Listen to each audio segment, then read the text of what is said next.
Hi, this is Gab with DS Diving. It is August 19th, 2026, here at Bulls Bay Marina.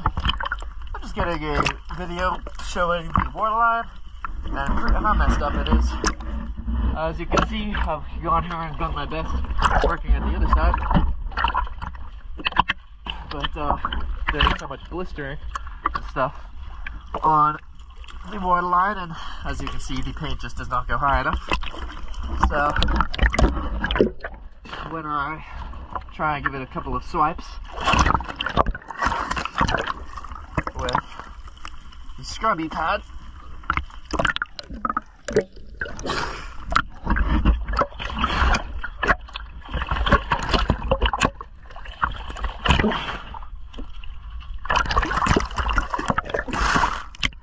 you can see just how even with scrubbing, a lot of the algae just come off. So yeah, I guess that.